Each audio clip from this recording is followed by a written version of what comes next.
It is. Rồi tới đèn. Oh my god. Chưa tay. Rồi đến đây. Đây. Cái tay cho đây. But none of them come close to how hated Atlantis SquarePants is. It has topped more worst of lists than any other episode of SpongeBob. Think of that. Think of what I've reviewed so far. Yeah, people hate this episode starters. Atlantis SquarePants did to my ears what the Splinter did to my eyes.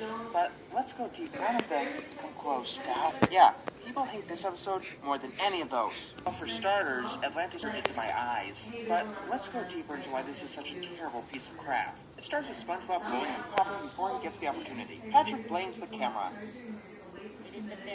Ready to go? You can go. I'll have 3 Krabby Patties. On second thought, cancel the order. Does this really merit a song? Okay, then. Besides the fact that this is a song explaining that bubbles pop, the lyrics are extremely forced. This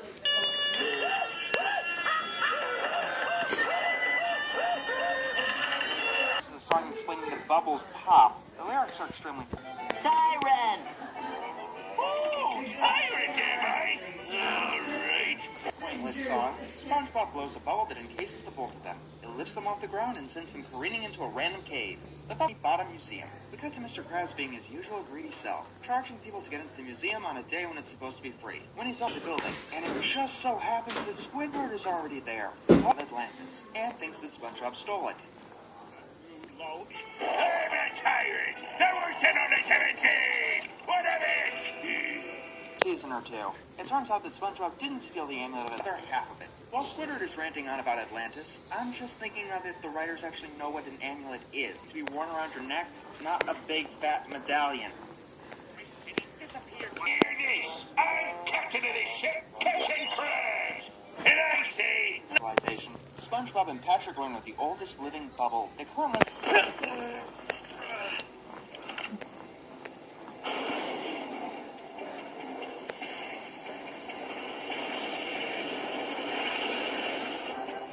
Are we there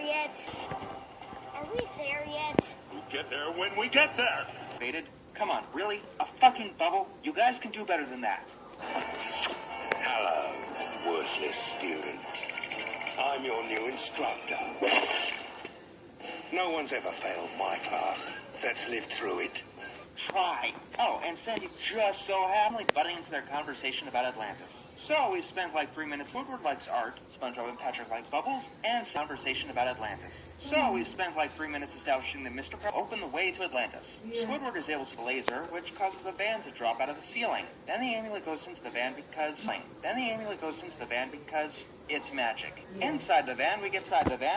It's very hard work to blend 2D characters with 3D animation. It's a good thing these guys are... It's very hard work to blend 2D characters with trying. Unfortunately, the van is out of fuel for forward motion with fuel to do anything with it. So our heroes push the van out of the museum, carrying it to a gas station. But it doesn't have a gas tank because it's a gas station. But it doesn't have a gas tank because it fuels. Instead, it runs on song, which means that the...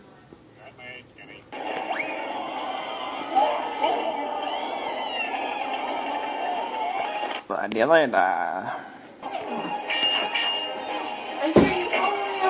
Get something remotely pleasing. Dia banyak boy.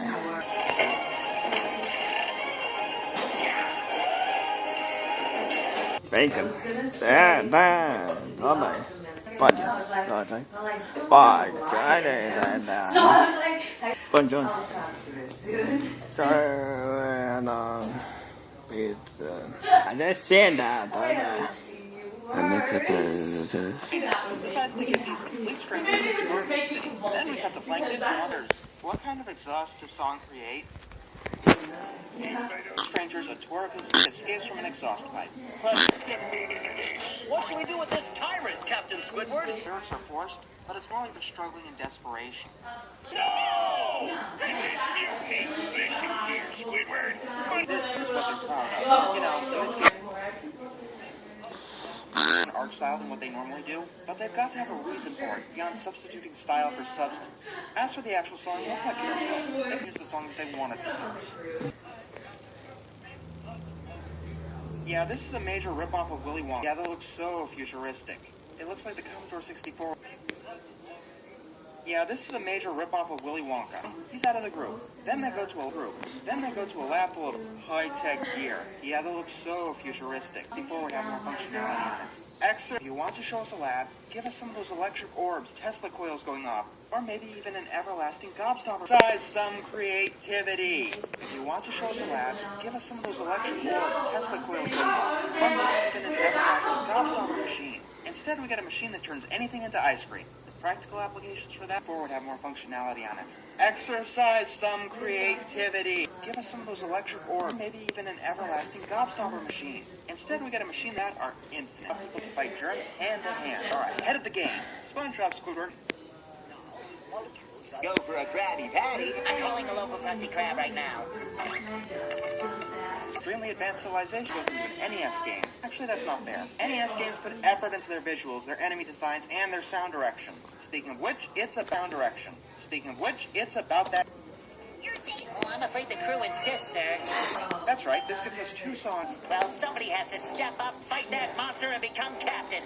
And that somebody is me.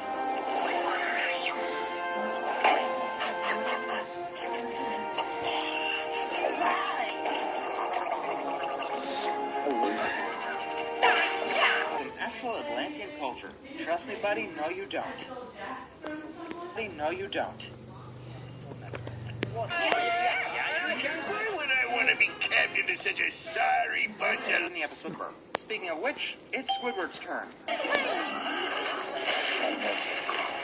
Not buying it. But this song is just stretching itself way too hard.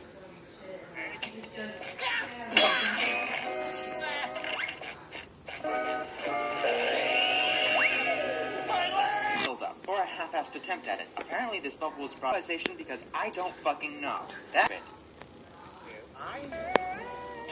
Well then, I'm gonna do the worst thing I can do to your old dime. Back at the beginning, the bubbles were popping before the camera went off. If they can't get the big details down, why not? We cut to the others eating SpaghettiOs. Painting in a few hours. Well, that was anticlimactic. Again.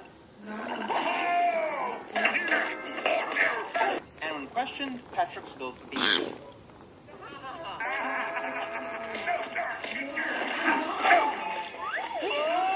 Atlantis, but it turns out by the bubble, and the Lord Royal Highness reveals the real fate. I would call that totally pointless. Oh wait, I don't. That was the climax. Sandy, the totally incompetent guard, who uses weapons. You know, SpongeBob at all. You know what I find funny? It's the way the climax of an episode, but not the fact.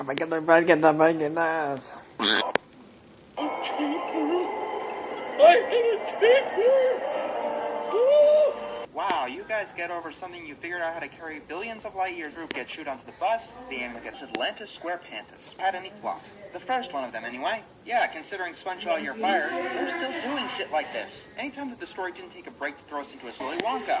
And the songs themselves, nice.